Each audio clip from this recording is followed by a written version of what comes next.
తింటే డయాబెటీస్ రాదు. డయాబెటీస్ రాకపోతే మీ ఆరోగ్యం బాగుంటుంది. నేను ఈ మధ్య కాలంలో రైస్ తినడం మానేశా. నేను తినేది ప్రోటీన్ తింటున్నా. ఆ ప్రోటీన్ పండించేది మా మత్స్యకారులని మరొక్కసారి విజ్ఞప్తి చేస్తున్నా. ఇంతవరకు మార్కెట్ చేసుకోలేకపోయాం. నేను మీ అందరికీ మార్కెట్ మేనేజర్గా పనిచేస్తా. మీ చేపలకు గిరాకీ సృష్టించే బాధ్యత నాది, అమ్మించే బాధ్యత నాది. నేను చెప్పిన మాటలు విని మీరు కూడా నా మాట వింటే మీ జీవితాల్లో తిరుగులేని విజయాన్ని సాధించి పెట్టే బాధ్యత నాది.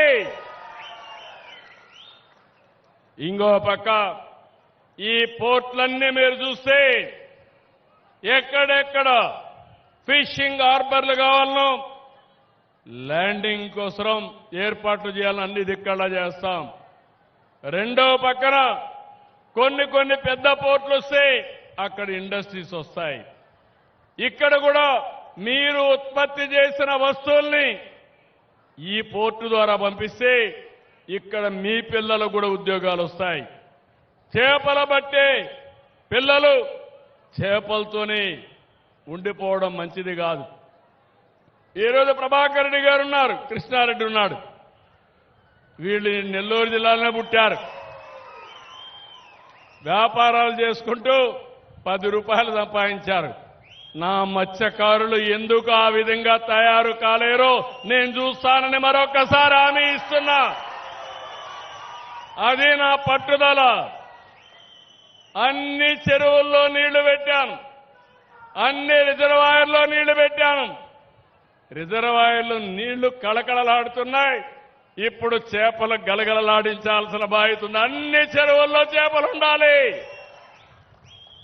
ఆ చేపలు అందుకుని అమ్ముకునే హక్కు మా మత్స్యకారు సోదరులకుంటే అది నిజమైన సంపద అని చెప్పి కూడా నేను మీకు తెలియజేస్తున్నా.